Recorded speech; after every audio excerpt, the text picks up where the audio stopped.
administração pública por prestigiadas instituições de ensino. Batalhadora, inteligente e muito comprometida com suas causas, Marielle foi a quinta vereadora mais votada nas últimas eleições do Rio de Janeiro, obtendo mais de 46 mil votos. No mesmo dia de seu assassinato, Marielle havia nos mandado em meio, confirmando detalhes logísticos na sua presença na conferência. Independente de qualquer posicionamento ou maneira, Marielle representava e continuará representando um exemplo de relação política. Gostaria agora de pedir um minuto de silêncio com Marielle Franco.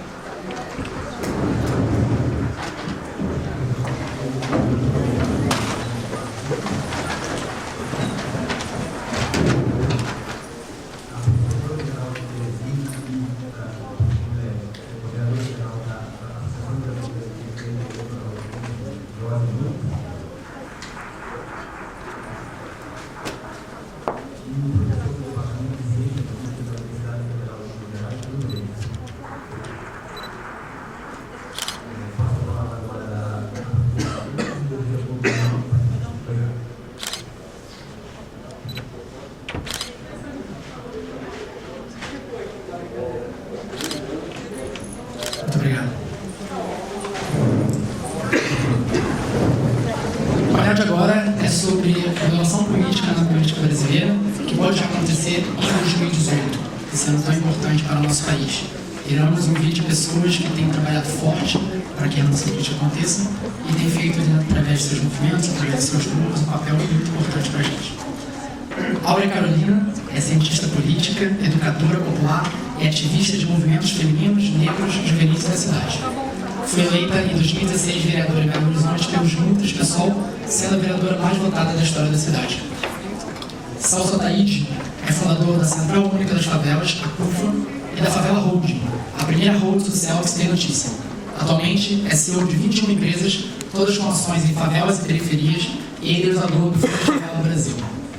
Zé Frederico é cofundador e coordenador nacional do movimento Acredito. Ele é mestre em políticas públicas pela Universidade de Harvard e presidiu a primeira edição da Brasil Conference em 2015. É também cofundador e conselheiro do Vetor Brasil. Marcel Van Hagen é deputado estadual do Rio Grande do Sul, cientista político e jornalista. É bacharel em Relações Internacionais e especialista em Direito, Economia e Democracia Constitucional pela Universidade Federal do Rio Grande do Sul. Rogério Schecker formou-se em Engenharia de Produção pela USP e trabalhou no mercado financeiro por 18 anos e depois 5 anos no setor de comunicação. Em 2014, criou com amigos o movimento Vem Pra Rua. Schecker é pré-candidato ao governador de São Paulo para Partido Novo. Isabela Matar, nossa moderadora, é psicóloga e graduada pela Universidade Federal de Minas Gerais e pela Universidade de Bolonha. Trabalhou com programas de talento, identificação de lideranças e desenvolvimento humano em diferentes organizações. É cofundadora e diretora executiva do Renove BR. Queria agradecer a presença de todos e passar a palavra para a Isa e uma boa tarde a todos nós. Muito obrigado.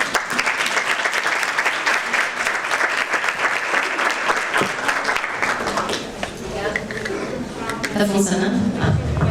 Obrigada, Ferreirinha. Boa tarde a todos.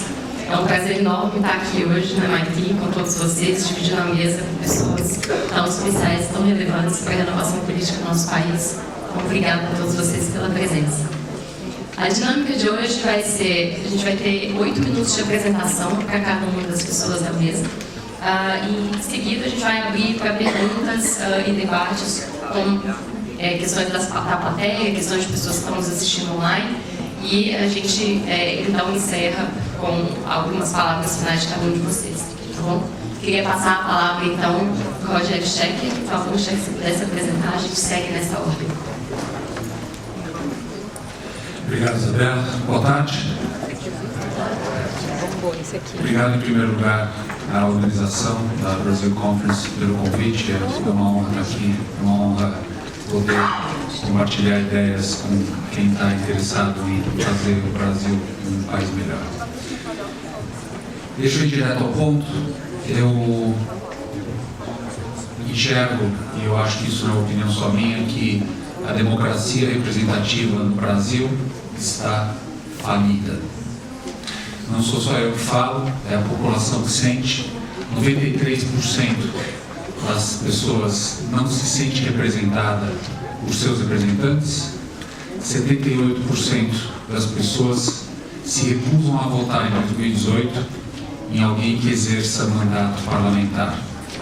É chocante, é triste e, acima de tudo, é extremamente preocupante, porque nós temos uma democracia que é teórica, mas não funciona na prática.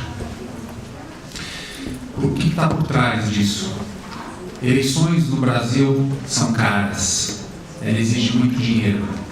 E não apenas elas são caras, mas com muito dinheiro qualquer pessoa se elege, independente do que ela seja, independente do que ela tenha feito. Não preciso dar um exemplo muito longo para isso. O Paulo Maluf só foi preso esse ano. O dinheiro necessário para as eleições, ele está por trás de grande parte do problema, porque para conseguir esse dinheiro, um candidato precisa fazer acordos e aceitar dinheiro de quem precisa e requer alguma coisa em troca. Se ele troca o dinheiro por poder e faz um loteamento do seu governo antes mesmo de ser eleito, qual é a sua capacidade de governar e fazer o certo se eleito? Nenhuma. A situação piora. Quando eleito, esse governante, geralmente no Brasil, tem o interesse em se manter no poder, manutenção de poder. Para se manter no poder, ele precisa não apenas começar a coletar dinheiro para as próximas eleições, como ele precisa ter uma base de apoio político. E essa base de apoio político é o que vai fazer com que ele também não possa exercer o governo para quem deve, que é a população. As alianças pré e pós-eleição desvirtuam completamente e criam um desalinhamento total de interesses entre os representantes do povo e a sociedade, que deveria ser beneficiada por isso. Eu imagino que, tendo brasileiros, na maioria de vocês aqui, a maioria é brasileiro, é interessante como o que eu estou falando passa muito perto do óbvio, não é? E é um óbvio que nós, infelizmente, nos acostumamos. Nós estamos confortavelmente, alguns desconfortavelmente, adormecidos com essa realidade. O resultado disso é que não há representatividade, e como não há representatividade, essas pessoas conseguem se aglutinar no poder e impedir mudanças. Porque a primeira coisa que poderia ser feito para isso mudar é uma mudança no sistema de eleições. Isso simplesmente é vetado pelos representantes. Quando eles tiveram no ano passado uma oportunidade de mudar o sistema eleitoral, eles não o fizeram e aproveitaram a oportunidade para fazer o quê? Pegar mais 1.600 milhões de reais para que sejam eleitos e mantenham o poder. Isso é feito na cara de uma sociedade que foi passiva até hoje, que começa a acordar, que começa a se organizar. Isso foi sustentado por minorias organizadas no país nas últimas décadas, muitas delas ligadas a grandes empresários e famosos empresários que se beneficiam desse poder. E isso gerou uma casta de 20 mil pessoas encastelada em Brasília e suas ligações, que hoje controlam o país e impedem a mudança. Esse é o diagnóstico da nossa democracia atual, comprovado pelo sentimento das pessoas e por tudo que a gente está vendo de absurdo nos três poderes. Chega de diagnóstico, senão a gente vai ter que tomar um Prozac para conseguir passar o resto da tarde. A gente tem que começar a olhar como mudar esse negócio. E essa mudança, ela passa por um início que está na nossa cara. A gente precisa mudar esse sistema. Para mudar o sistema, nós precisamos mudar as pessoas. Mas são as pessoas que mudam o sistema. Então aqui você tem um aparente ovo e galinha. A boa notícia é que ele é só aparente. Dá para identificar qual é o primeiro passo da mudança. E o primeiro passo da mudança consiste em trocar as pessoas em outubro de 2018. Ele é simples, ele está em nossas mãos E para quem se sente pequeno perto desse desafio, eu falo que você é uma das pessoas mais influentes do Brasil. Pelo simples fato de estar nessa sala. Quem está assistindo a gente é das pessoas mais influentes no Brasil. Pelo simples fato de ter consciência dessa realidade e de participar de um grupo de pessoas em volta que pode modificá-la. A gente tem um momento absolutamente único no Brasil em 2018 para mudar essa realidade por dois grandes motivos. Um é o momento. Nós acabamos de descobrir, de vir à tona, tudo o que nós temíamos no Brasil, que é essa realidade que eu acabei de descrever. Ela está provada pela justiça, pela imprensa, pela tecnologia, por vídeos, por dinheiro nas malas e nas cuecas. Não precisamos mais de prova. E o povo hoje já conhece essa realidade. E por que 2018 pode ser diferente? Por causa da tecnologia.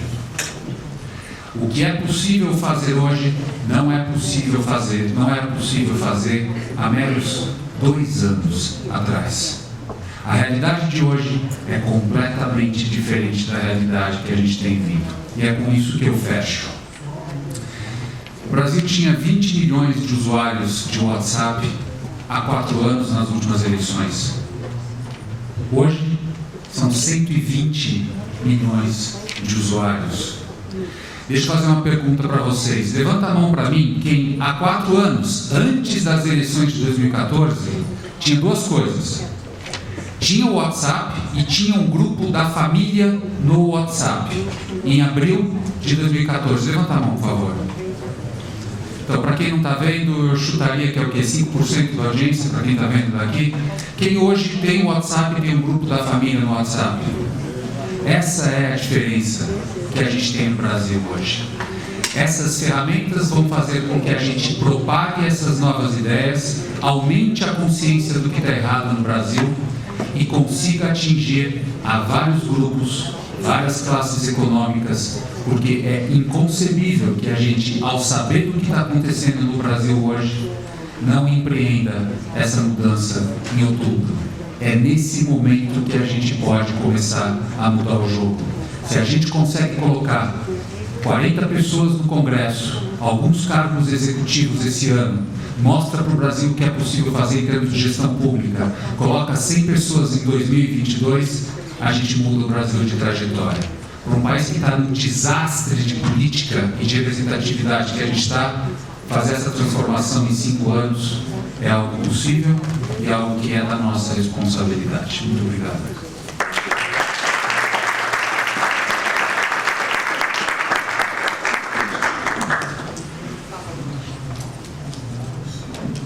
Bom, boa tarde para todos e para todas. Bom, como foi dito no nosso país, eu, talvez na mesa aqui, eu sou o único que nunca tive interesse real na política e nem faço parte de nenhum projeto político, nem de nenhum partido político.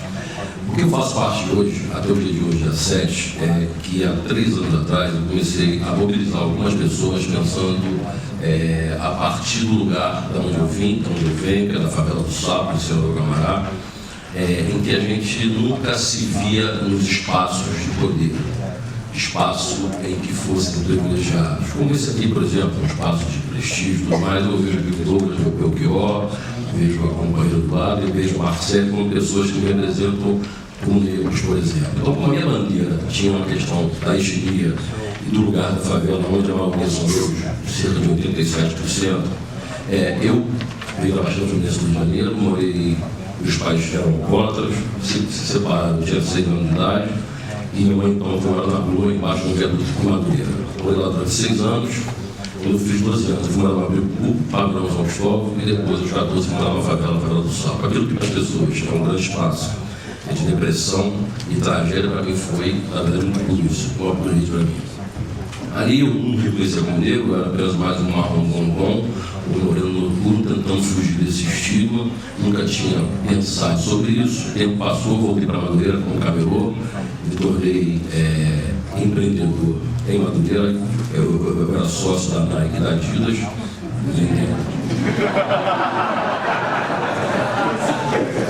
Sim, eu virava, eu vendia calça de número com pirata. E comecei a fazer baile de charme embaixo do viaduto onde eu tinha morado. onde é hoje a sede da CUFA. Aqui o baile charme era muito bacana, era muito bonito, e o discurso nosso era os presos dançarem bem arrumados, sem brigar.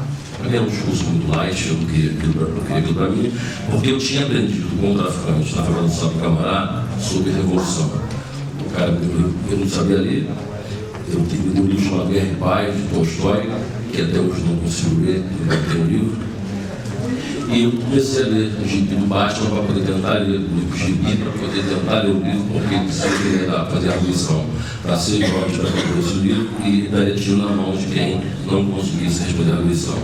No fim, não consegui ler o gibi do Batman, nem o livro que ele tinha me dado, e o tempo passou, e depois eu descobri que nem era revolucionário, que ele dizia que era comunista, e ele nem era comunista, ele era botafoguense e fã de João Saldanha. Bom, eu passei a trabalhar com charme, depois eu fiquei um pouco desanimado, porque o discurso era muito lá, comecei a trabalhar com rap, lancei uma série de bandas, trabalhei com ações de durante 10 anos, lancei com Bebê, Brigadistas, enfim, um monte de gente. E passei a ficar um pouco desanimado também, porque era muito discurso, era pouca prática. A imprensa dizia, olha, já vem os pretinhos da periferia que protestam. Qualquer coisa que o que o MVB dizia, por exemplo, virar um ato de genialidade, baseado, inclusive, na baixa expectativa que eles achavam que eles tinham em relação ao que a gente podia produzir. Então, aquilo me fez com que a gente também criasse um outro movimento que foi a CUFA. A CUFA, enfim, só por mais 4 minutos, tudo bem. A CUFA começou na Cidade de Deus, a gente foi crescendo, a gente está em 412 cidades, a gente está em 17 países. E eu tenho orgulho de ter criado uma instituição que hoje formou muita gente, formou muitos prêmios. Quer dizer, eu fico feliz hoje que não faço mais parte da CUFA desde 2016. Mas a CUFA tem um hotel em Nova York, por exemplo, no Bronx, onde eu vou daqui para lá. E eu vejo que tudo esse legado ficou para a instituição, cuja maioria de 93% são pretos. Então a CUFA sempre teve cota a branco desde o seu início. E quando eu resolvo, então, ajudar a pensar em como é que a gente podia interagir com a política, sem nenhuma formação, sem nenhuma informação sobre política, e baseado no déficit em relação a isso, nesses espaços, eu começo então a pensar como é que a gente podia entender, como é que a gente podia ajudar. E eu começo a buscar outras pessoas, tentar financiar algumas ações, sem nenhum interesse, tanto que eu não faço nem parte nem da fundação da Frente Federal do Brasil, que é um partido político que está regular, e a única coisa que falta a partir de agora ao término das eleições, que hoje a gente tem 93 candidatos, dividido em 9 partidos no Brasil para as próximas eleições, e faltam agora 233 mil assinaturas para que o partido já possa se formalizar finalmente a partir do próximo ano. E é onde eu me despeço, porque eu sou um militante da causa, eu sou um ativista e não quero fazer parte de nenhum processo político formal, mas eu acho que esse partido precisa existir por várias razões. A gente vive num país onde 54% da população é formada por negros e pardos. E, no entanto, a gente tem na política nacional 4,5% somente representados na Câmara dos Deputados. Então a gente acha que esse número não é proporcional. E a gente não pode ficar apenas na pauta da reparação, da reclamação, do sofrimento, da depressão. A gente precisa, na verdade, fazer alguma coisa em relação a isso. E nós aqui precisamos fazer isso. A gente não acha justo, por exemplo, que 2 mulheres representem na Câmara dos Deputados, por exemplo, as 52 milhões de mulheres que existem no Brasil negras. Então é preciso que essas mulheres também se organizem e a gente passa a ter um espaço de relevância, porque entendemos, inclusive, que esse espaço de poder é um espaço onde a gente vai fazer as grandes disputas. E essa disputa se desdobra na ponta. A gente entende que a sociedade vai poder ser mais aberta para essa pauta na medida em que os pretos realmente tiverem poder. E não poder pelo dinheiro, não poder pelo poder, mas poder pela possibilidade de transformar essa base da pirâmide. Do contrário, a gente vai continuar, e você sabe muito bem disso, dividindo, concentrando a riqueza e dividindo as misérias somente para essas pessoas. Então a gente efetivamente divide todas as riquezas que os negros, os favelados produzem, ou a gente vai dividir as consequências da miséria que a elite vem produzindo esses anos todos. Isso é um fato. Baseado nisso, então a gente começa a pensar nessa possibilidade, começa a avançar nessa possibilidade, e hoje a gente está pensando também em fazer renovação, mas a gente entende que não há renovação real quando a maioria da população não está ali representada. Quer dizer, esses esses números que a gente vê da política, quando eu acho que seria um equívoco, por exemplo, criar um partido em que tivesse um recorte racial. Só que a gente precisa entender que os partidos já têm recorte racial. Esse é do meio. Tem seu recorte, ele tem seu recorte, o DEM tem seu recorte racial, o CANAF, que é um movimento negro do partido PSDB, tem o DEM Afro, tem o PMDB Afro, ou seja, todos os partidos arregimentam votos desses negros, mas quando esses negros que fazem parte desses partidos tentam realizar alguma ação para o seu coletivo, não, nosso partido não tem nada a ver com essa bandeira. Então a gente precisa, na verdade, se a gente pode estar em janelas, em caixinhas de partidos, e acho que nós devemos estar sim em todos os partidos, eu acho que nós também podemos criar um partido que represente essa população. E se essa população negra, por exemplo, entender que ela não precisa dessa representação, então esse partido tem que ser um fracasso. E se as pessoas não negras entenderem que é importante viver num país onde exista essa possibilidade de conviver com diferenças em que o parlamento não seja um espaço para um tipo de gente só, em que exista mais diversidade, então a gente, enfim, começa a pensar em outras possibilidades. É para isso que a gente existe, é isso que a gente está tentando fazer, e não apenas criar mais um gueto. O que a gente quer, na verdade, através dessas iniciativas, criar inserção, para que os presos possam efetivamente fazer parte da política, para que eles possam estar representados na política e desdobrar as mais diversas ações na sociedade a partir. Vou tirar a licença poética de moderadora aqui, Zé, para falar um minutinho. Bom, pessoal, o Renova, aproveitando que ele foi citado aí, né, em alguns outros painéis aqui no Brasil Conference, eu vou tomar a liberdade de pegar o microfone e contar um pouquinho para vocês o que é esse projeto que a gente está construindo. Um projeto jovem, né, de 6 meses de idade, mas que, enfim, já avançou bastante, que a gente já está vendo, já está colhendo frutos interessantes aí dessa iniciativa. Então, bom, eu sou psicóloga, eu sempre trabalhei com gestão de talentos e hoje eu enfrento o maior desafio da minha carreira, que é atrair, selecionar e formar talentos para a política. Então, quando o idealizador do projeto, o Eduardo Mufarredi, está sentado aqui à frente, me convidou para empreender com ele essa iniciativa, a ideia era justamente a gente conseguir trazer gente boa que poderia estar fazendo carreira em diferentes setores, em diferentes iniciativas para a política institucional. E tem uma frase do Ulisses Guimarães que é bem representativa dessa questão, que é: se você não gosta dessa legislatura, então esperar a próxima será pior ainda. Então, para tentar criar um ponto de inflexão nesse momento e minimizar a crise de representatividade e credibilidade que a gente vive na política brasileira hoje, o Renova vem aproximar pessoas bacanas, gente boa, dessa trajetória política que hoje em dia está tão sem esperança, enfim, as pessoas são tão descrentes desse setor. Então, o que a gente faz? A gente abriu um processo seletivo no dia 6 de outubro de 2017. Na época éramos, 30 voluntários. Eu e o Edu fomos apresentar lá no campus um PowerPoint, a gente abriu um site e esperávamos, algumas inscrições, A gente precisava mapear aí qual era o interesse da sociedade civil de entrar, de fato, na política. E, surpreendentemente, a gente teve mais de 4.000 inscritos no processo seletivo, de uma iniciativa completamente nova. E desses 4.000, a gente chegou em aproximadamente 100 nomes de pessoas muito talentosas, muito bacanas, éticas, íntegras e comprometidas, gente que já exerce algum tipo de liderança em algum setor e que está interessado em ingressar na política institucional. E aí, desses 100 nomes, a gente tem pessoas de diferentes partidos, de diferentes ideologias políticas, que a gente consegue colocar numa sala, o curso de formação já começou, e debater questões cruciais para o desenvolvimento do nosso país. O mais interessante é ver que a gente consegue pegar gente que está mais centro-esquerda ou à direita e trazer para essas pessoas conteúdo, números, dados e fatos e fazer com que elas debatam os problemas e cheguem a conclusões e soluções justas.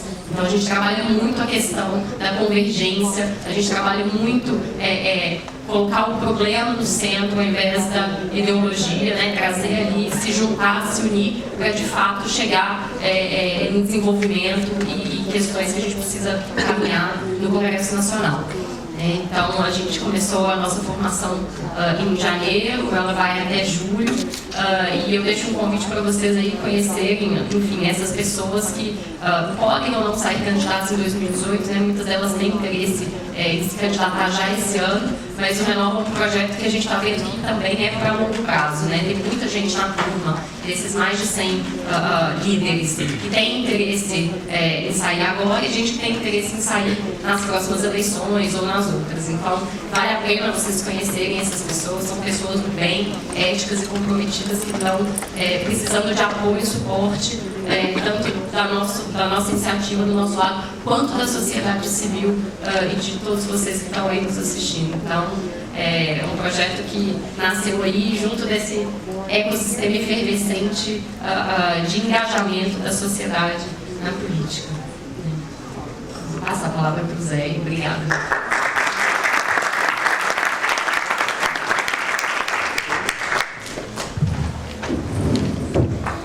Perto de vocês. Pessoal, primeiro, só começar falando que esse momento é muito especial para mim. Exatos 3 anos atrás, eu estava abrindo a primeira Brasil Conference, em inglês, bem nervoso, e eu acho que, começando um papo com o Jorge Paulo, que a gente estava reclamando que Harvard olhava muito pouco para o Brasil, surgiu a ideia de uma conferência para chacoalhar um pouco, para ver se esse pessoal olhava mais para a gente. Mas acho que quem começou, eu, Débora, Adalto, Gustavo, para citar algumas pessoas, a gente não imaginou que ia chegar nesse patamar, de virar um marco de referências nacionais e internacionais discutissem no nosso país e virar um campo neutro do diálogo. É um negócio que eu acho que a gente precisa muito hoje em dia. Então, eu estou aqui 3 anos depois, também nervoso, em português, e vou falar para vocês do Acredito de Renovação Política. Tá? Eu sou Zé Fred, sou de Goiás, da terra do Leandro Leonardo, Jorge Matheus, Marília Mendonça. E eu sou formado em engenharia, mas eu descobri muito cedo minha paixão por políticas públicas. E aí, quando eu me formei na Unicamp, eu passei num trainee, só que eu recebi um convite para ser secretário municipal de uma cidade de 10 mil habitantes no interior do Tocantins, Araguaçu.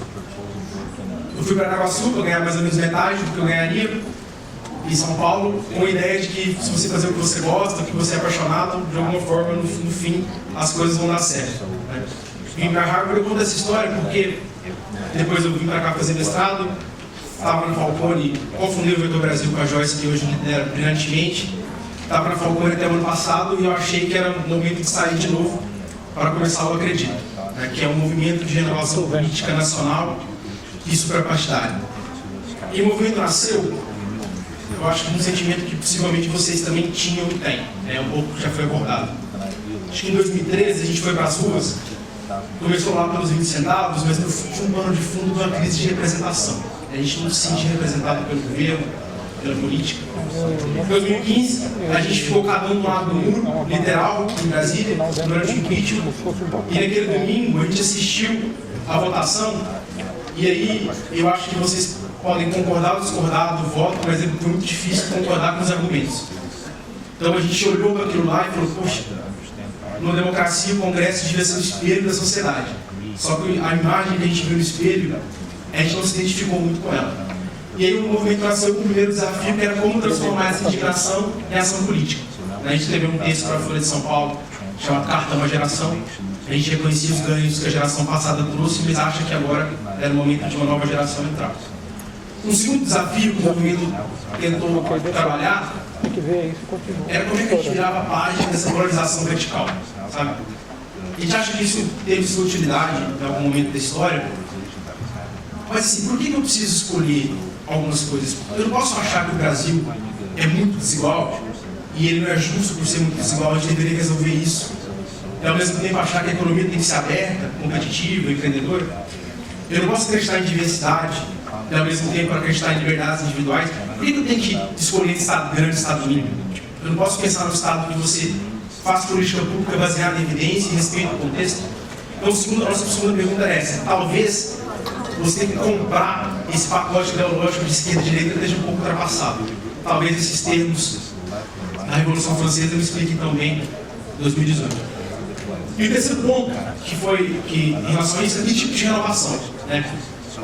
E aí, a boa notícia é que eu acho que tem espaço para renovação agora. A má notícia é que não necessariamente a renovação ela é boa. A gente está num país que acabou de provar uma renovação para presidente que essa não é verdade irrefutável. O nosso Congresso renova 40% a cada eleição. Então, a gente se perguntou que tipo de renovação a gente quer. E a renovação ela tem que ser não só de pessoas, mas uma renovação de ideias e de práticas. Não dá para ter carinha nova com prática antiga. E aí a gente começou a acreditar nesse sentido. A gente tem 3 pilares de atuação. Um pilar que é uma agenda, né, que até tem vários amigos aqui do Agora que estão construindo uma agenda muito bacana também. Que tipo de agenda a gente quer para o Congresso e para o país? A gente elencou alguns temas prioritários. Um pilar de engajamento. E aí, assim, eu concordo muito com o que foi falado. 2018 a internet é muito importante, mas a gente não acha que a gente faz política só pela internet. Na verdade, a gente não acha que a rede social vai ganhar a eleição. Pode estar errado, mas a gente acha que é um pouco um mix. Então a gente tem 2 mil voluntários no Brasil, começamos em julho, estamos em 15 estados, tem muita experimentação. O pessoal do Acre fez um bloco de carnaval para conscientização de sexo seguro e assédio. O pessoal de Santa Catarina faz formação de política em escolas de ensino médio. Em São Paulo, o pessoal fez uma maratona aí contra a febre amarela. Mas acho que o engajamento é muito importante e o pilar de renovação tem iniciativas muito bacanas aqui listadas. A gente diminui as barreiras de entrada entre essa nova geração de políticos e políticas e a política formal. E eu vou terminar nos meus últimos 3 minutos com 3 rápidas reflexões para a gente discutir aqui sobre o que eu acho que está em jogo em 2018. Conversando com a professora Francis, a professora de Harvard, assim, uma querida, e aí a gente perguntou para ela ontem, anteontem, professora, se você fosse contar na história um momento que você acha similar para a gente se avaliar, qual seria? Ela falou, olha, redemocratização é muito batido. Eu vou falar para vocês em um outro momento, que é o fim da República Velha, a primeira república, o primeiro experimento de república do Brasil.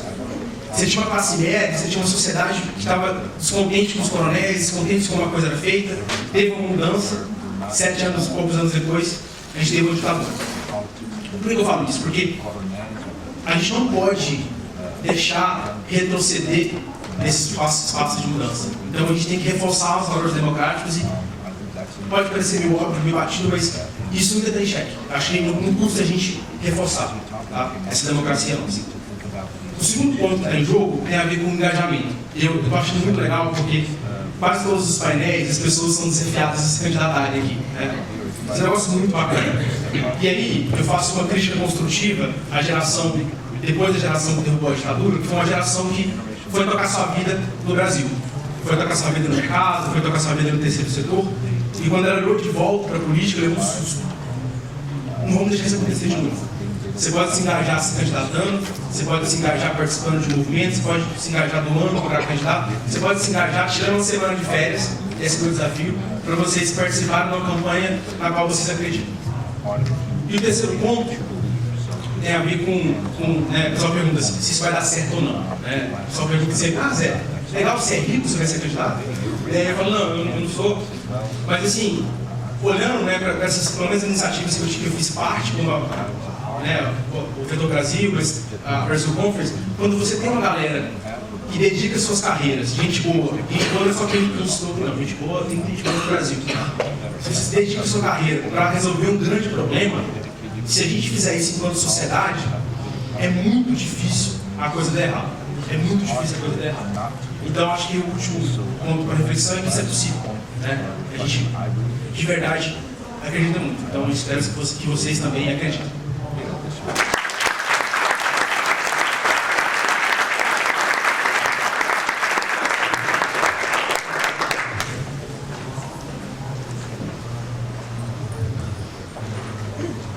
Boa tarde, gente.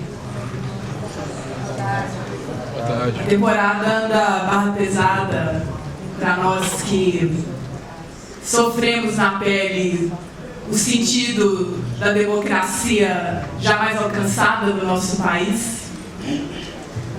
E é urgentíssimo que a gente tenha espaço de projeção para compartilhar o que a gente sente e como a gente atua. A democracia é convocada por muita gente que não tem compromisso com ela. Do general que faz tweet em nome dela para ser contra ela, até por pessoas que não estão muito preocupadas com as consequências reais de uma democracia que signifique justiça social, quebra de privilégios, no sentido de que alguns poucos não poderão mais controlar a riqueza que deveria ser compartilhada com a maioria, no sentido de que renovação política não é mudar as caras simplesmente, algo que a gente vem refletindo há muito tempo. Eu estive ano passado na Brasil Conference, justamente nesse ponto da conversa, e eu vejo que a gente ainda gira um pouco por aí, e a conjuntura tem degringolado muito rapidamente, então a gente precisa dar um salto em relação a essa perspectiva de renovação política e democracia em 2018. Renovação política é uma palavra, é uma expressão que não interessa mais nesse momento, porque ela foi capturada, foi colonizada por interesses que não têm preocupação com as transformações profundas de que o nosso país necessita. Nós precisamos de construções que emerjam desde baixo, que tenham, a partir das mulheres, das pessoas negras, do povão da periferia, de quem pega busão, da comunidade LGBT tão silenciada, dos povos indígenas, dos quilombolas, da população em situação de rua. Esses grupos desagradáveis, indesejáveis, fazendo nas suas comunidades as mudanças, mas tendo recursos para isso, condições para isso. E tudo isso é muito abafado e controlado porque o sistema político e a forma como o nosso país é organizado e globalmente essas forças operam impedem com que a gente chegue nesse lugar de construção democrática desde baixo. Hoje, o ex-presidente Lula manifestou a decisão de cumprir o mandado de prisão contra ele. Não é possível falar nessa conjuntura de mudança na política sem compreender os ataques profundos que estão sendo feitos nas instituições políticas em nome supostamente da democracia e da renovação. Não há preocupação real para que pessoas como eu e como Marielle Franco estejamos nos espaços de poder movendo e abalando as estruturas controladas por essas minorias que são corporificadas, minorias que nós identificamos como a maioria presente aqui. Trata-se de uma necessidade de autocrítica e responsabilização individual e coletiva sobre esse processo que está colocado, que não pode ser transferido para um outro imaginário que controla o jogo.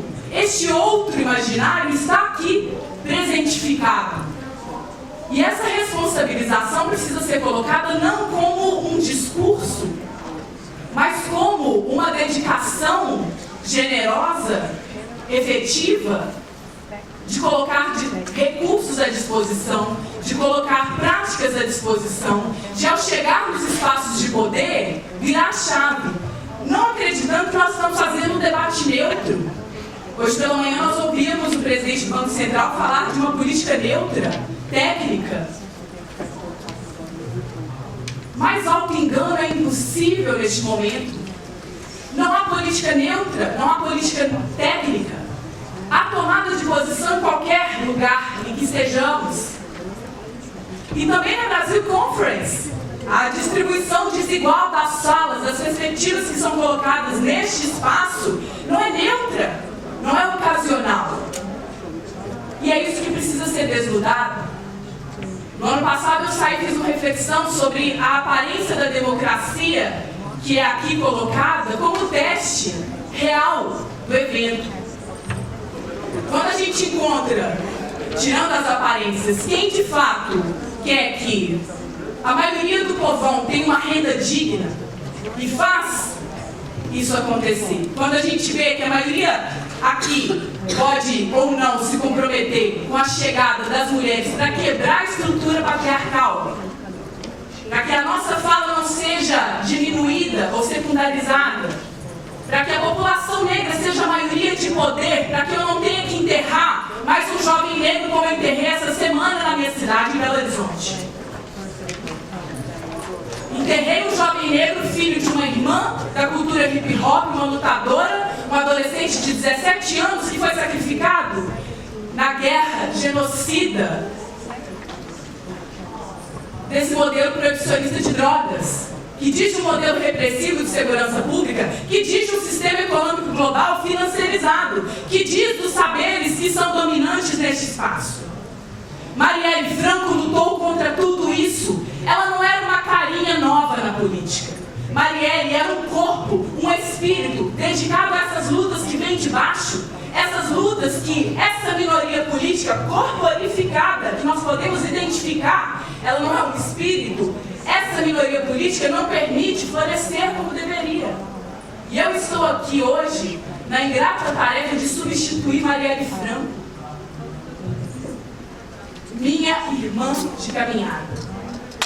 Nós construímos juntas muitas perspectivas de como enfrentar esse sistema político e mais, de como enraizar a democracia efetivamente no nosso cotidiano. Não é com palavras bonitas, não é com estudos de boas experiências para replicação de como nós vamos ocupar a política e renová-la. Não, é lá no chão da luta.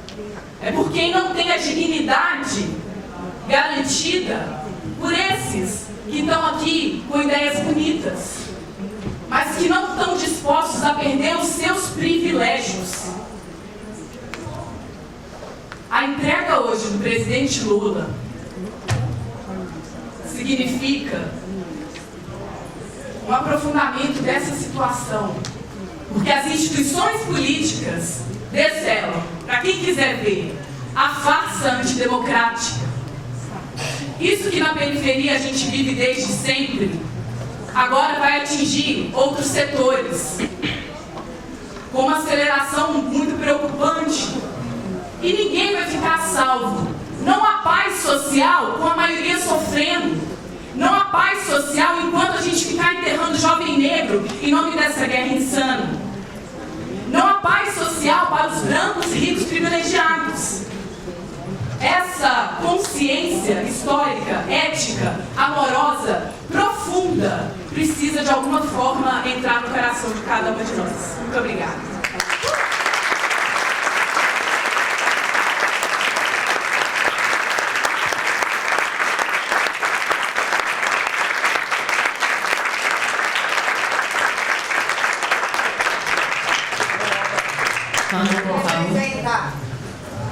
Bom, vou poder olhar também o pessoal de lá. Boa tarde a todos. Eu quero dizer em primeiro lugar que estou muito empolgado com esse evento. Desde ontem, quando eu cheguei, poder conversar com... Não estou empolgado só pela oportunidade, pela honra de estar aqui, mas por conversar com tantas pessoas, ouvir tantas histórias empreendedoras, inspiradoras, pessoas que estão aqui fazendo a diferença na sociedade, na política, enfim, de uma forma geral. Isso já traz sentimento de renovação no Brasil. E a pergunta desse painel, como fazer com que haja renovação no Brasil já em 2018, ou em inglês está starting in 2018, me fez refletir justamente sobre qual é o momento em que cada um de nós começou a ser a renovação que nós queremos. Porque a renovação não precisa começar em 2018. Para mim, ela já começou quando eu tomei partido, comecei a me interessar pelos problemas da política de uma forma prática em 2003.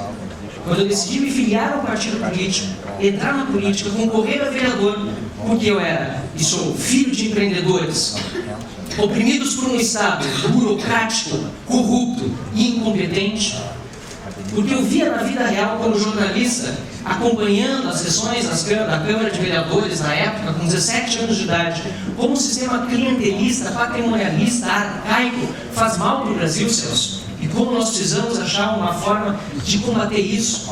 E porque já em 2003, no primeiro ano de Luiz Inácio Lula da Silva como presidente da República, se podia ver por meio do passado do PT e dos partidos que têm uma ideologia que infelizmente geram divisão, geram conflito, em vez de buscar na cooperação e na conciliação uma forma de fazer boa política, já se podia ver então qual seria a consequência de tantos anos de desgoverno que nós vimos no Brasil. Não que a gente fosse muito bom antes, ou que fosse muito melhor antes, mas foi justamente um problema que eu já falei, do clientelismo e do patrimonialismo brasileiro, que permitiu que outras alternativas, que se diziam melhores, mais morais, mais éticas, obtivessem um apoio popular inicial que acabou se esboroando com o tempo em virtude da prática demonstrada. A renovação no Brasil, se a minha começou em 2003, começou em 2013. Começou sim com as manifestações de junho, que foram trazidas aqui também pelo próprio Zé Frederico agora há pouco.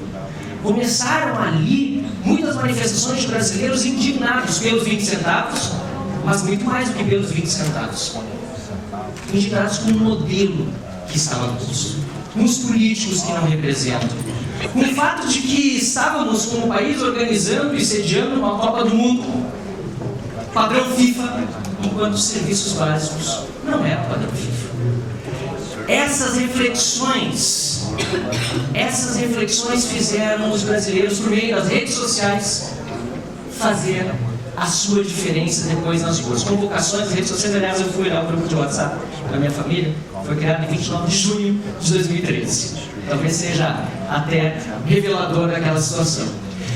Os brasileiros começaram a ir às ruas, e eu, que havia iniciado o meu movimento inicial na política em 2013, e havia, confesso, desistido da política em 2010, já tinha sido vereador no município de Dois Irmãos, fui 2 vezes candidato a deputado estadual, a segunda em 2010, mas havia desistido porque eu não via no sistema político atual, Áurea, em que nós estamos inseridos, justamente uma forma de combater aqueles privilégios, aquelas formas de se eleger, muito bem retratadas aqui antes, que infelizmente dependem muito mais do dinheiro do que realmente de propostas e de ideias.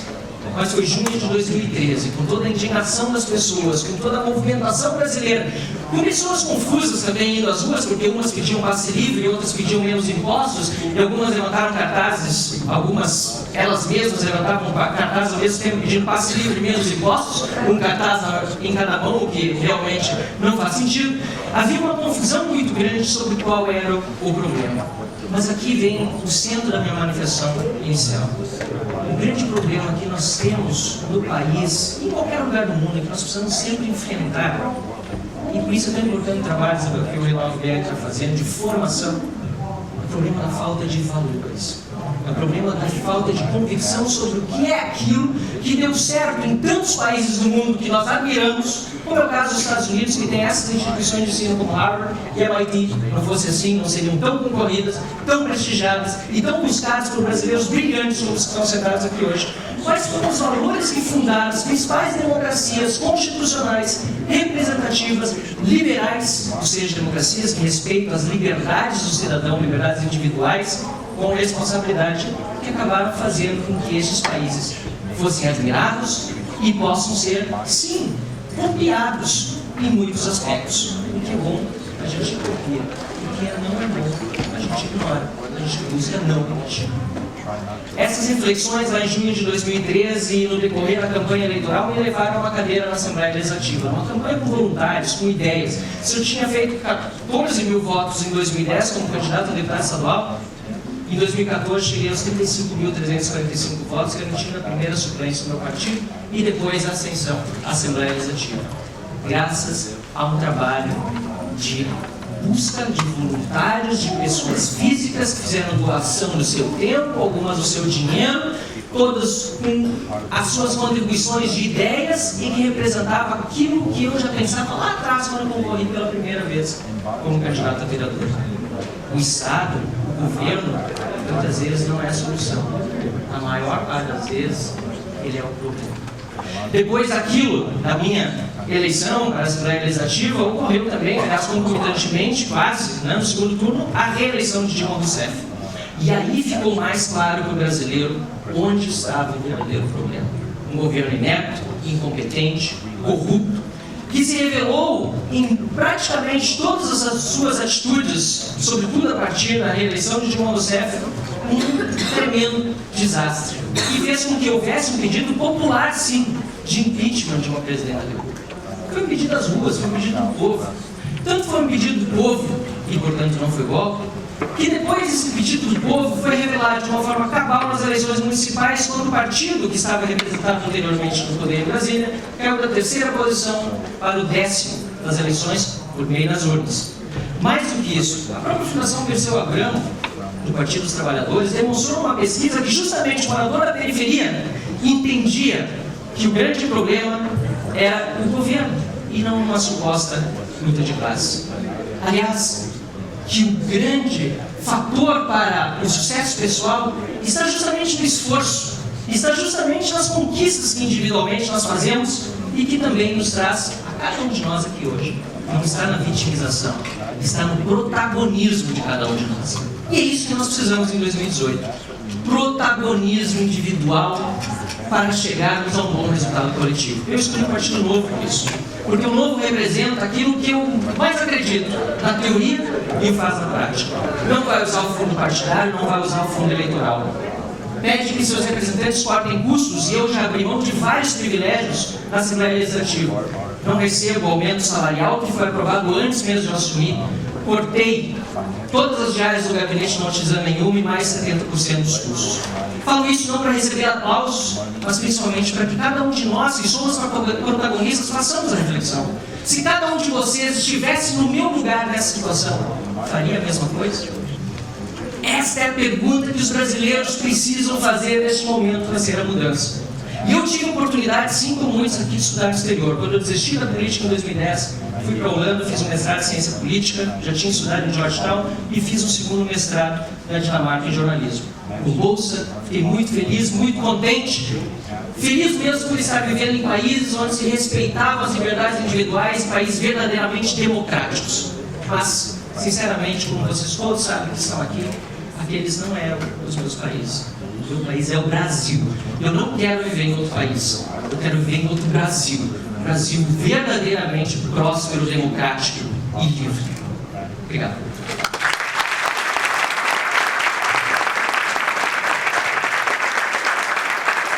Obrigada, Van Hatten.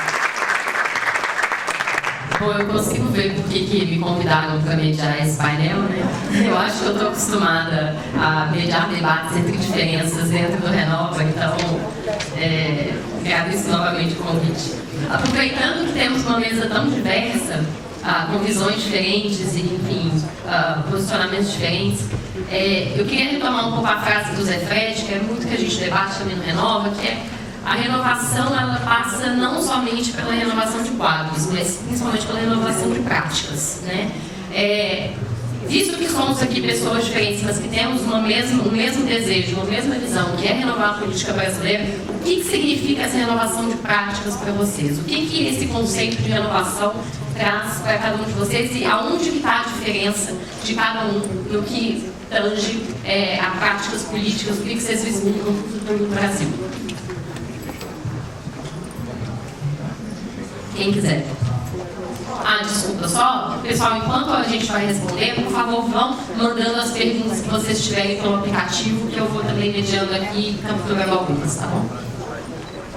Sobre inovação de práticas, a quebra de privilégios não é fazer aquilo que deveria ser a nossa obrigação, simplesmente. Por exemplo, na Gabinetona, que é o mandato coletivo que eu construo em Belo Horizonte, junto com a vereadora Cida Falabella e um conjunto de lutadoras populares, nós adotamos alguns procedimentos que para nós são condições para a democracia.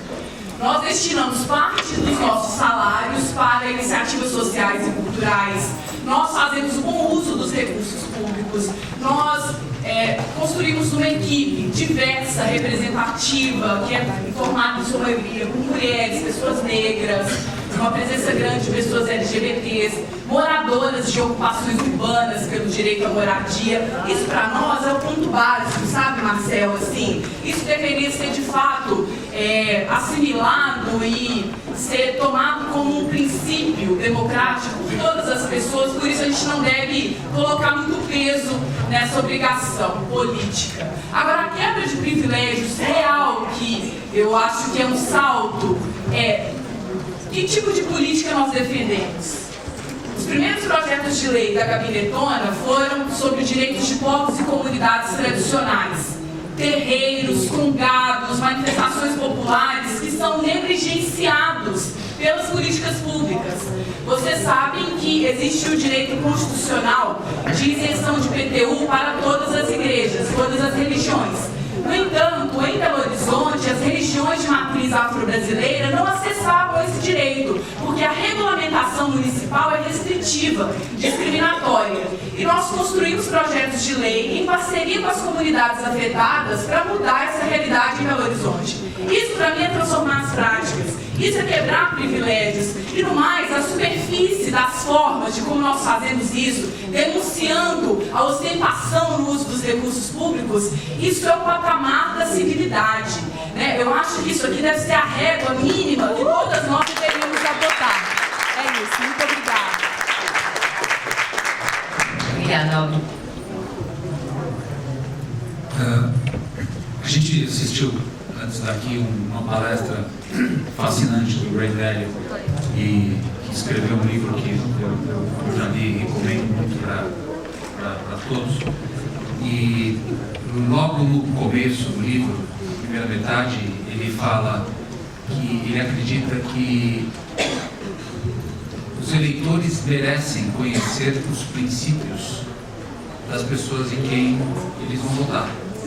Então, assim, essa mudança de prática, com a qual eu concordo totalmente com o Zé Fred, ela precisa começar aí. Quais são os princípios da pessoa em quem você vai votar? Você sabe esses princípios? E aí repara que a mudança de práticas e de costumes, ela não pode acontecer só no cara que está pedindo voto, no cara que vai se eleger. Ela tem que acontecer do teu lado como eleitor, do nosso lado como eleitor. Se só eles mudarem de comportamento e a gente continuar votando errado, nada muda. Então a gente não precisa de mudança de comportamento dos candidatos, a gente precisa de mudança de comportamento da sociedade. A gente precisa aumentar a consciência que nós temos em quem nós vamos votar. Quanto tempo você vai despender para conhecer o candidato que você vai votar? Ou você vai escutar de alguém e seguir um conselho? Coisa que eu já fiz no passado. Eu acho que a gente tem que começar a reconhecer a nossa culpa nisso tudo que aconteceu. A gente chegou nessa situação não é por causa deles, é por causa da gente. Nós participamos desse processo. Nós temos condição de trocar essa trajetória. Então, eu acho que ter princípios é algo muito importante. Eu vou dividir com você o mais importante que eu acho em termos práticos, porque tem alguns valores que foram divididos até fascinantes do Ray, que eu compartilho, mas eles acabam sendo mais etéreos, eles acabam ficando mais próximos das palavras. Desonestidade não é só mentir, desonestidade é você não falar o que você realmente pensa. Integridade é você alinhar o que você é por dentro com o que você é por fora. Eu acho fantástico. Se a gente aplicar isso aos políticos atuais, a gente começa a mudar o Brasil, se você utilizar como critério para votar em alguém ou não. Mas isso fica mais perto das palavras. Em termos práticos, a gente precisa de governantes que estejam lá para servir o povo. É simples. E isso não é mais palavra. Isso é atitude do dia a dia. Isso é você ver o que o cara faz no dia inteiro. Transparência. Para quem ele está fazendo aquilo? Esses candidatos todos que você já observa agora fazendo alianças, investindo tempo em alianças, não em construção de programa. Quem são essas pessoas? Quem investiu tempo nos últimos meses para comprar pessoas de um partido para o outro? Eles estão trabalhando para o povo ou estão trabalhando para eles mesmos? Então eu acho que essa é a principal observação. Para quem que cada uma dessas pessoas está trabalhando e em quem você acredita que vai trabalhar para os outros, não para se manter no poder. Bom, na verdade, a minha contribuição aqui, eu acho que a primeira coisa que eu quero dizer é que houve golpe, sim. Eu acho que houve golpe, acho, inclusive, que tudo que estão dizendo que o Lula fez, eu também creio que ele fez.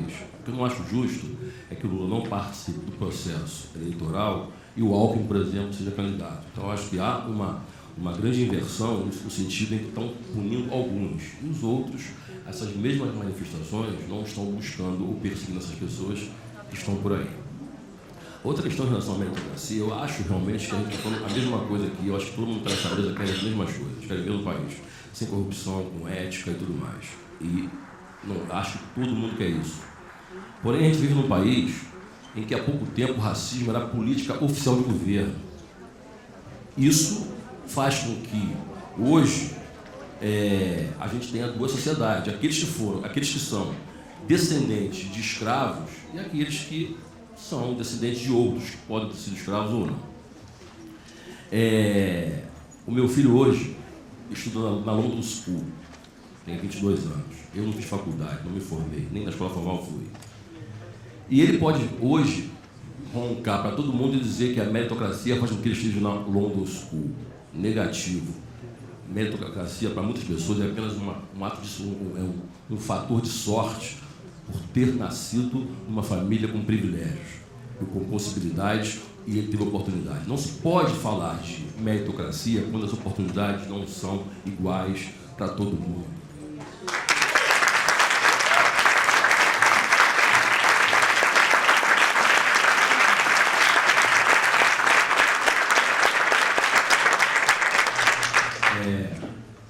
Eu sou um dos críticos da Dilma, acho que ela fez uma política de baixíssima qualidade.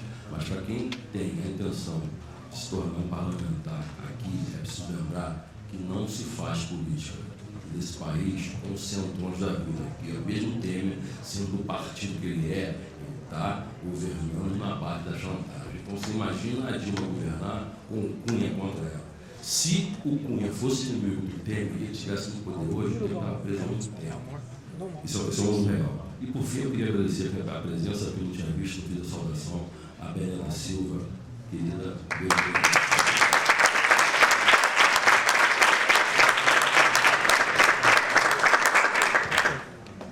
Isa, respondendo a sua pergunta sobre as práticas, a gente no movimento fala de 3 tipos de práticas: as práticas de campanha, as práticas de mandato e as práticas que você tem quando está no movimento ou está no partido. E a gente tem uma discussão muito grande sobre isso, porque pode parecer muito trivial e simples, mas as decisões são no dia a dia, né? O Renan, eu, o Tabata, o Bruno, o Felipe, a gente vive isso todo o tempo. Em relação às campanhas, a gente acha que como chegar lá importa. Sabe? Essa ideia de que não, vamos fazer o que precisa ser feito num extremo do pragmatismo, porque lá depois a gente muda, isso não existe pra gente. E aí tem alguns pontos de campanha que a gente acha importantes. Primeiro que essas campanhas são caras, né? Eu, lá para Goiás, para a Federal, eu estava baixando os dados da última campanha, se não me engano, teve uma pessoa que foi eleita gastando menos de R$1 milhão declarado. Não sei se esse número é um assunto para vocês. Para mim, R$5 milhões, que foi a campanha mais cara declarada, me assusta bastante, quando esse é proporcional. Então a gente está fechando alguns pontos de que todo mundo pode gastar no máximo até metade do teto. Ninguém pode ter um doador que doa mais do que 50% do fundo da campanha para você dissolver as fontes e evitar esse tipo de pressão. E, obviamente, uma coisa que o Checa comentou que é muito importante é como é que se faz uma política baseada em ideias e não troca de favores. Para nós, é importante a gente pensar que muito da política feita é uma política de troca. E aí tem até um termo explícito no nosso poder de campanha, que é: ninguém está autorizado a prometer nenhum tipo de cargo, nenhum tipo de favor, nenhum tipo de vantagem. Porque isso não faz sentido na política que a gente atualmente. A gente está fazendo isso para mandatos também, estamos construindo mandatos, inclusive esperando um pouco no gabinetona, que a gente acha algo assim, muito inovador. Faz sentido ser 15 poucos deputados, cada um ter um gabinete separado. Pode quebrar essas paredes, assim, tem um coworking, a gente não entende isso, sabe? Parece que a sociedade evoluiu, né, tá no digital e o Congresso está na noite. Então a gente tem alguns pontos disso aí, e fechando isso. Eu acho assim que essa questão também que o Rogério falou que eu acho bacana, dos princípios, a gente no movimento vê essa questão dos princípios no dia a dia, é muito curioso isso. Então, a gente defende transparência nos partidos. E aí, na hora de receber doação, a gente tem um dilema. Doação pode ser doação anônima ou não pode ser doação anônima? A gente discutiu e falou, cara, não pode. Se a gente defende transparência dos partidos, todo mundo que doa pra gente tem que aparecer. Mesmo que a gente perca dinheiro, perca doador. A gente crê muito na questão de diversidade, porque a gente acha que a democracia é mais forte se ela for reflexo do seu povo. Então, a nossa chapa, eu acredito, tem um critério de diversidade mínimo. Se não alcançar, não cortar a gente de grupos minoritários. Não cortar. Lembrando. E assim funciona. Tem que ser radical. Entendeu? Radical se você, de fato, crê num princípio. Eu acho que só assim a gente vai conseguir, de fato, chegar lá, mudar essas práticas mais para frente.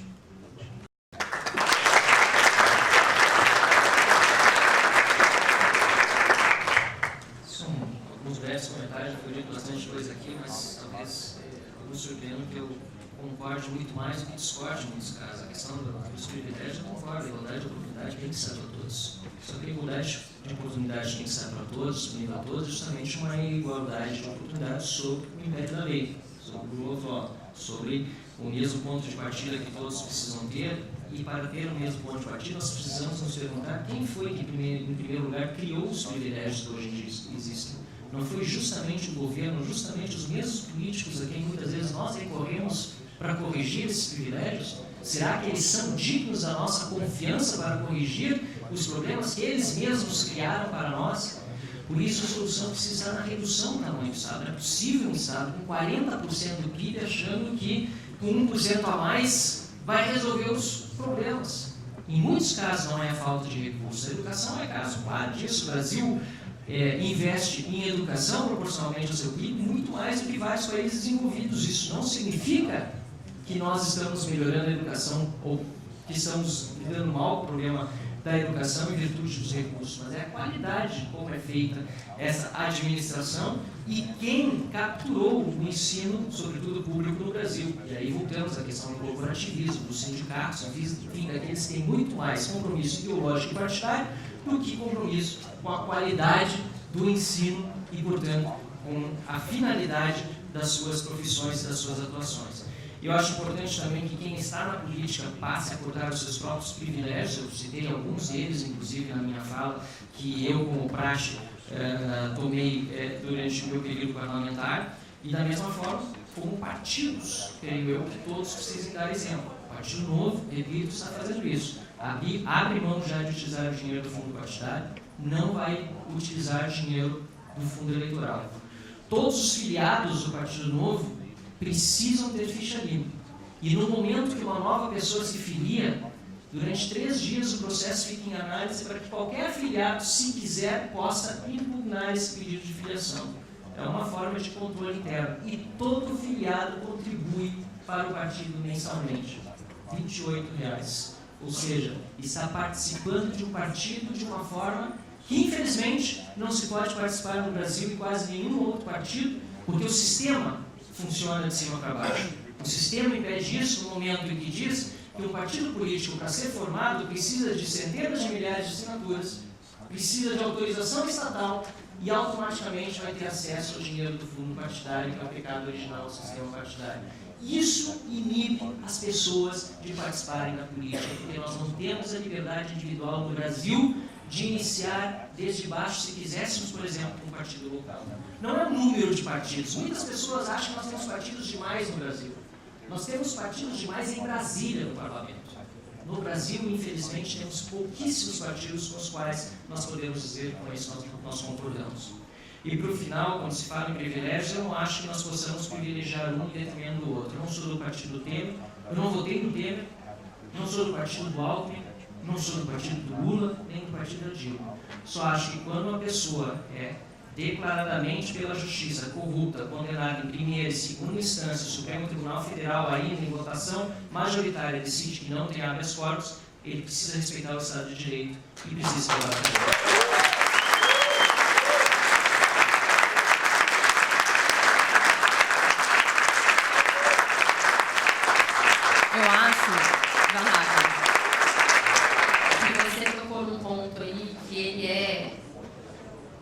Uníssono, né? Assim, todo mundo aqui nessa mesa concorda com a questão do combate aos privilégios, né? Várias perguntas que estão chegando aqui da plateia são referentes ao no que a gente converge, né? Visto que temos tantas visões diferentes na mesa, no que a gente converge. Eu acho que o combate aos privilégios é uma questão que está aí na pauta de todos nós e da corrupção também. Né? A gente sabe que nem todo mundo que está lá, ou nem todas as práticas que são feitas hoje são necessariamente ruins. Né? Assim, a gente vê que tem muita gente, tem muito político bacana, muita gente boa, que está batalhando há anos, inclusive, para conseguir, enfim, os seus passos, fazer as coisas acontecerem de uma forma mais correta. Como que a gente mantém, preserva essas boas práticas, essas pessoas que já estão lá e abre espaço para a renovação ao mesmo tempo? Eu acho que a gente tem que usar critérios, e aí os critérios não devem se aplicar a quem é novo ou é velho. Eu quase concordo com você que tem pessoas boas lá, eu só não acho que são muitas. Eu acho que algumas poucas pessoas, já conheci várias pessoas boas no Congresso, alguns bons deputados, alguns bons, excelentes senadores, mas é uma minoria, e isso é absolutamente triste. Agora, o critério tem que ser aplicado a todos, não importa, o cara não pode ser penalizado também porque ele está lá e está sendo contaminado por uma maioria que não tem absolutamente nenhum respeito com a coisa pública. Então, eu acho que aí vem o critério. Deixa eu aproveitar, não podia deixar de fazer um comentário em cima disso, porque eu quero pegar um ponto também, um ponto que eu concordo e um ponto que eu discordo ao mesmo tempo do Celso, que é a oportunidade igual para todo mundo e a meritocracia. E eu enxergo isso da mesma forma que você, Celso. A meritocracia, hoje no Brasil, ela é diferenciada pelo lugar onde você nasceu, por onde, como e em que gueto que você nasceu. E isso você escolhe, né? Você escolhe onde você nasce. E se você nasce em determinados lugares hoje, é impossível você falar em meritocracia, porque a chance absolutamente não existe. O que eu sonho é um Brasil onde as pessoas tenham na largada o mesmo ponto de partida. A gente está muito distante disso. Não dá para prometer isso em 4 anos, impossível. Seria uma hipocrisia prometer isso em 4 anos. Mas essa eu acho que é uma das principais metas que nós devemos ter. Quais são as ações que nós precisamos ter para termos pessoas largando do mesmo ponto? E para não deixar isso solto em palavras, eu quero tentar tangibilizar. Deixa eu pegar o estado de São Paulo, que é o que eu estou estudando mais agora. Olha o retrato do estado de São Paulo. Diretamente ao governador hoje, ao Alckmin, se reportam 25 secretarias, 20 empresas estatais, 16 fundações e 26 autarquias. São 87 entidades do porte de uma Secretaria da Educação, do porte de uma Secretaria da Segurança, do porte de um metrô, de uma Sabesp, de uma CETESB, de uma USP, de um hospital das clínicas que se reportam a uma pessoa. Isso é o que a gente chama de Estado inchado. Eu não sou a favor de um Estado mínimo, porque se a gente tiver um Estado que é mínimo demais, aí o meu mínimo é diferente do César, diferente do da Áurea, o que é Estado mínimo? E a gente pode incorrer no risco desse Estado mínimo não oferecer as condições iniciais, principalmente de educação, saúde e saneamento que nós temos no Brasil hoje. 50% do Estado de São Paulo não está saneado. São Paulo que tem avanço. Então, diminuir essa máquina para diminuir a corrupção e poder economizar dinheiro, que aí sim é investido principalmente em educação, para poder começar a falar em meritocracia, a gente começa a convergir, sair de como é que a gente sai da gestão pública para poder chegar em oportunidades iguais. Só converge. Eu acabei focando. Eu acho que a gente tem que focar nas convergências e tentar construir em cima dela. E eu esqueci de falar da divergência. Eu estou tentando me tornar viciado em focar em convergência. Senão a gente fica perdendo tempo, batendo cabeça em umas coisas que já acabaram de programa. Eu vou investir pouquíssimo na divergência. Eu acho que o que está acontecendo ao Lula hoje tem que ser aplicado de forma idêntica a Alckmin, a Aécio, a Temer, a Cunha já foi e a outra. É simples assim. É super simples. É isso que eu fiz. A gente concorda com tudo aqui. Inclusive eu concordo com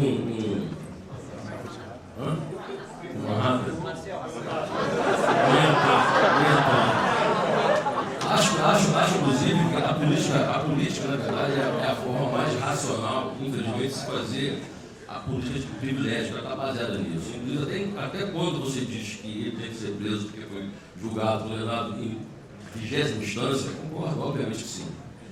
A questão é que a política que a gente vive hoje faz com que as instâncias, o Supremo, por exemplo, sejam auxiliadas pela política e faz com que alguns sejam julgados.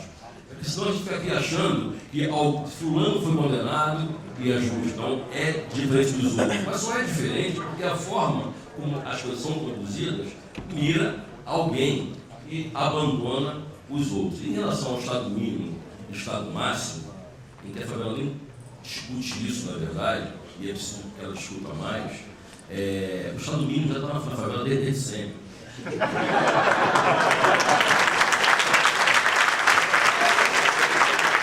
A gente viveu, a gente nasceu no Estado mínimo, a gente está lá. Então, acho que o que a favela quer na verdade, não é nem discutir muito o Estado mínimo ou o Estado máximo, mas um Estado que funcione e que pense em nós, como seres humanos, que pagamos nossos impostos. Quando a gente vai no shopping comprar uma camisa, a gente paga impostos por isso e que existimos de fato. E como eu falei, a favela ela produz nem falei. A favela, na verdade, são 15 milhões de pessoas. Chama de favela, pelo que o IBGE chama de aglomerado subnormal. Eu não sei, uma pessoa que nasceu na favela, eu sei que é um favelado. Quem é um aglomerado subnormal, não sei o que é.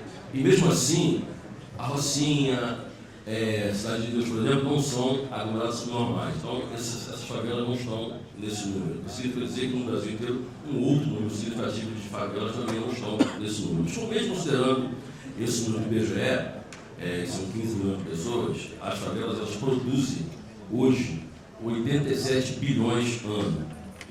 E as pessoas não são reconhecidas. A gente está falando dos negros, por exemplo, são 54% da população, são 112 milhões de pessoas. 40% de toda a riqueza que o país gera é das famílias negras. Portanto, estamos falando de 1,6 trilhão ano. O que significa dizer o seguinte: essas pessoas elas existem, elas estão aí trabalhando e produzindo. Portanto, a gente quer efetivamente que o Estado funcione, independente se é máximo ou se é mínimo.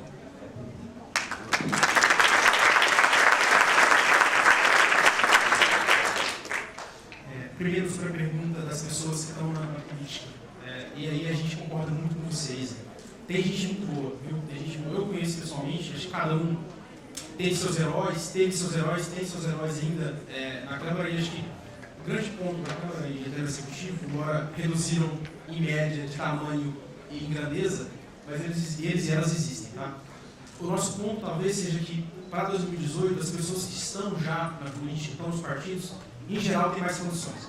A matéria que eu tinha colhido sobre o MDB, do MDB, né? Agora tirou o P, as pessoas que têm esse P, se era partido ou se era alguma outra coisa.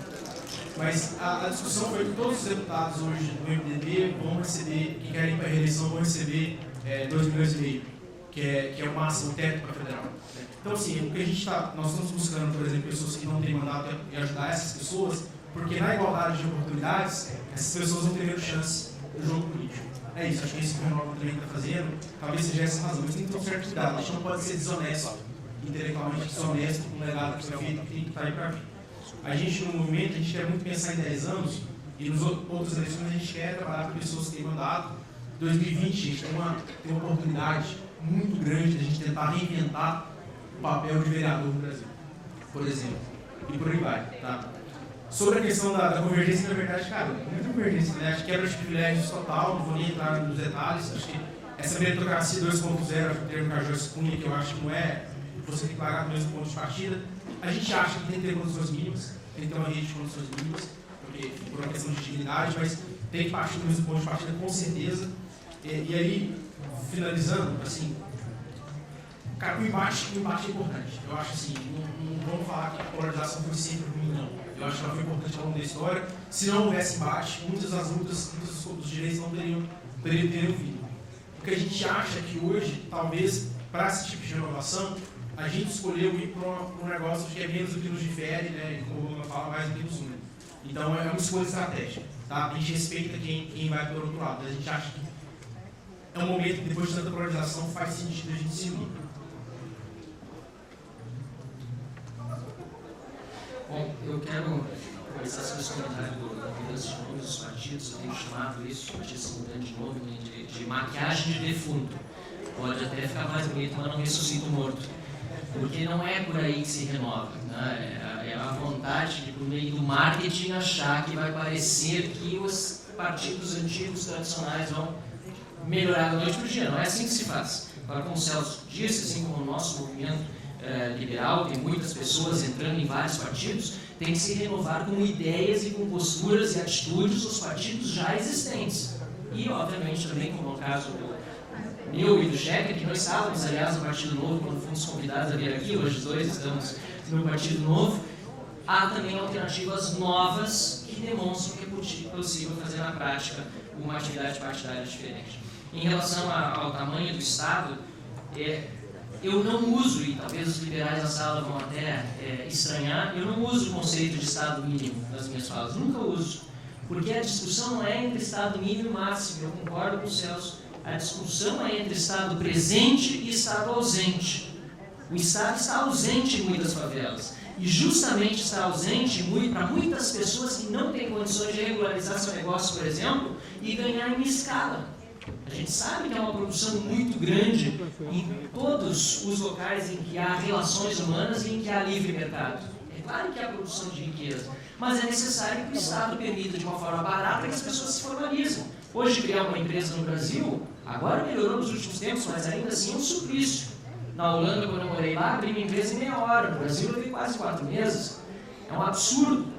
Então, quer dizer, nós precisamos ter o Estado presente nas áreas em que ele hoje está ausente, e ausente naquelas que ele não deveria jamais ter se metido. No Rio Grande do Sul, nós temos uma companhia pública de silos e armazéns. O Estado armazena grãos no Rio Grande do Sul.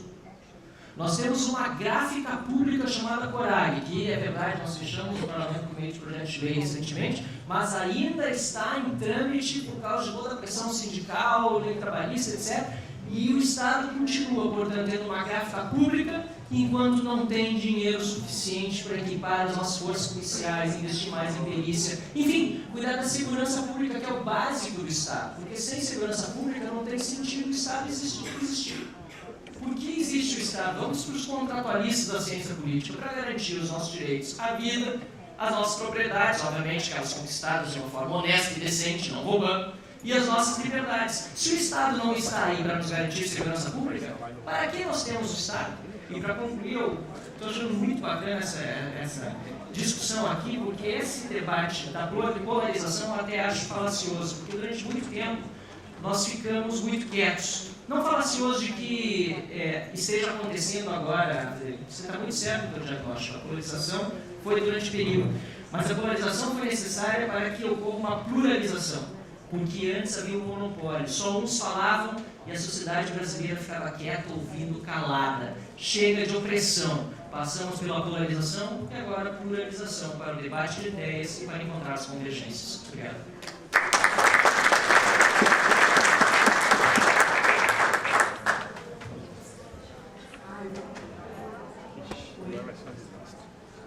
Sim. Gente, eu estava lembrando do geógrafo, filósofo Milton Santos, que todas as pessoas brasileiras deveriam conhecer. O Milton Santos, certa vez, disse que no Brasil a gente não é muito acostumado a uma palavra divergente. Nós somos mais queridos aos afagos, aos agrados, a uma acomodação cínica. E é difícil trabalhar uma divergência honesta intelectualmente. Eu não tenho problema com as convergências. Aliás, na nossa campanha coletiva em Belo Horizonte, o lema era votou em uma, votou em todas, porque nós acreditamos em confluência máxima no campo das lutas sociais. Agora, é preciso evidenciar e criticar as mudanças de conteúdo, as diferenças profundas que existem para nós. Então, não há convergência aqui na discussão dos privilégios, absolutamente. O que eu entendo como privilégio está muito distante do que o Marcel entende como privilégio em muitos aspectos. O mínimo que a gente concorda, eu já afirmei, é o mínimo da civilidade. Agora, como nós entendemos a função do Estado, a função das políticas públicas, é radicalmente diferente, não tem problema que a gente discute isso aqui. Eu tenho um colega do partido do Marcel, o vereador Matheus Simões, lá na Câmara Municipal de Belo Horizonte, nós compartilhamos a Comissão de Direitos Humanos da cidade, vejam só. Mais diferente impossível, muitas vezes, os nossos posicionamentos se apresentarem. Mas, em muitos aspectos, nós concordamos nesse patamar de preservação, de integridade de todas as pessoas. É isso que está ruindo absolutamente no Brasil. Então, sobre o tamanho do Estado, quando a gente fala, né, na favela, o Estado sempre foi mínimo, mas é porque o mínimo que tinha lá do Estado era justa segurança, tá, Marcel? É justo isso que está há séculos no Estado atuando nas periferias. É o camburão, é a política armamentista, essa política de drogas genocida. Aliás, eu convidaria todas nós aqui, sobretudo as pessoas de perspectiva liberal, que levassem muito a sério esse debate da proibição das drogas. A gente precisa fazer um pacto mínimo, porque essa política está levando a uma matança generalizada e tem raiz do genocídio da população negra, na escravização, enfim. Então, não é para quebrar os afagos e os afetos, não, porque eu acredito numa política amorosa, eu acredito na generosidade, é isso que nós fazemos na nossa gabinetona, em muitos espaços de luta, mas a gente precisa incomodar. As pessoas privilegiadas precisam se sentir incomodadas com esse privilégio. Não é na recusa, não é reagindo de forma a recusar, enfim, o que as pessoas estão dizendo. É numa recusa interna. Faça uma auto-pergunta. Quem eu sou? O que eu estou fazendo nesse mundo? O que eu estou movendo nesse mundo? Qual é a minha estrutura ao redor? O que eu tenho à disposição e como que eu posso disponibilizar isso para a coletividade? Obrigada.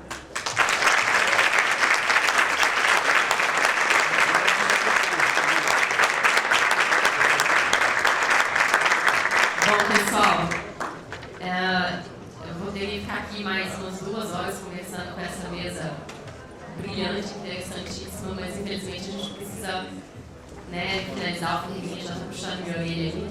Eu só queria deixar uma mensagem para todos vocês, assim, enfim, se alguém na mesa quiser comentar também. Tem uma pergunta que a gente falou muito sobre a transformação em 2018 e o uso da tecnologia para que a gente consiga já atacar essa questão da renovação, né? Através do engajamento, da participação social na política com ferramentas de tecnologia. E a gente está vivendo uma época em que a gente tem vários problemas como fake news, informações não verdadeiras que são disseminadas, que chegam, enfim, a viralizar, né, sem ter um fundamento na verdade. E acho que a mensagem que eu gostaria de deixar, assim, que é um tema que a gente discute muito no Renova, vamos todos, enquanto sociedade, ter um uso responsável das mídias sociais nessas eleições. Porque acho que a gente consegue potencializar muito a voz de várias pessoas, né? Aqui a gente tem exemplos, por exemplo, como vem para a rua, o próprio muitas foi um movimento de engajamento, alto engajamento social. A gente tem várias ferramentas de tecnologia que estão aí para potencializar as vozes da população. Mas essas ferramentas precisam ser usadas de forma responsável.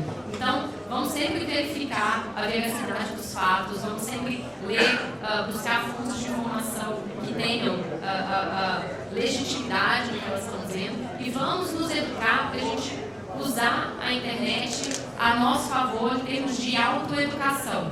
Né? Então vamos estudar quem são os nossos candidatos, vamos procurar saber quem são essas pessoas, vamos usar o máximo possível de ferramentas disponíveis para buscar informação e votar consciente, votar correto. Né? Acho que tem uma iniciativa que vários movimentos, o Renova é um deles, está levantando, que é uma iniciativa de produzir algumas ferramentas para ajudar o eleitor a chegar ao seu candidato ou algumas opções de candidatos que façam sentido para si. Então, procurem saber sobre essas iniciativas, sobre ferramentas, sobre o uso da internet, o uso de de sites, aplicativos que te ajudem a ter o máximo possível de consciência, convergência e clareza de quem é aquele candidato que te representa de fato, principalmente na questão do legislativo, que é uma questão que fica subestimada aí nas eleições em geral, né? Sempre é oficiada pela eleição presidencial, de governador e tudo mais.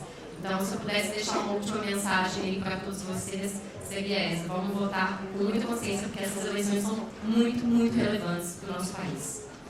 Obrigada.